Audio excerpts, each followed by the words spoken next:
Fiona Bruce hit out at Conservative MP Kieran Mullan after he refused to answer an audience member's question on the BBC political programme. Fiona Bruce was involved in a heated debate during the latest episode of Question Time after one politician refused to answer one audience member's question. During Thursday's visit, May 22, to the BBC studios, the 61-year-old broadcaster welcomed 5 new panellists onto the debate programme to discuss the biggest issues affecting Brits this week. Joining Fiona on the panel tonight are not Labour MP Nick Thomas-Symonds, Conservative politician Kieran Mullan, Editor-in-Chief of The Economist Zanny Minton Beddoes, barrister and author Hashim Mohammed, and journalist Inaya Folaraman.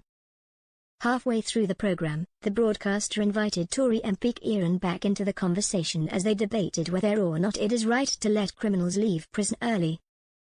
She began, "Kieran, I know you're itching to come back in. Do you want to answer the question from the person in the audience who just said, why don't you just build more prisons? If you feel so strongly people staying in prison, why don't you build more prisons?" Kieran began, "Well, I think it's important to answer 2 points that have been made." Before the host asked him again, "Sorry, do you want to answer the question?" The politician attempted to get his point out once again before Fiona fumed, "No, I want you to answer the question from the audience. That's the point of the programme." Clearly annoyed, he replied, "Of course, I believe in ensuring we have enough prison spaces to lock people up, but can I just add that the most recently opened prison by Labour we built that prison in place, it just so happened that it had finished while we were out of government.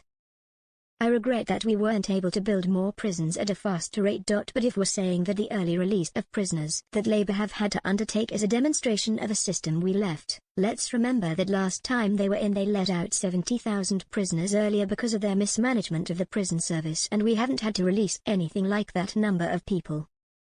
So I think that gives you some sort of perspective." Fiona interjected with, "Oh, so you're saying you're both equally bad?"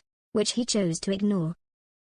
He continued, "About the broader debate about what we do with prisoners is obviously we have to distinguish between those people who we feel can do more to divert from crime, to set on a different path, and those who can't. And I believe very passionately about that.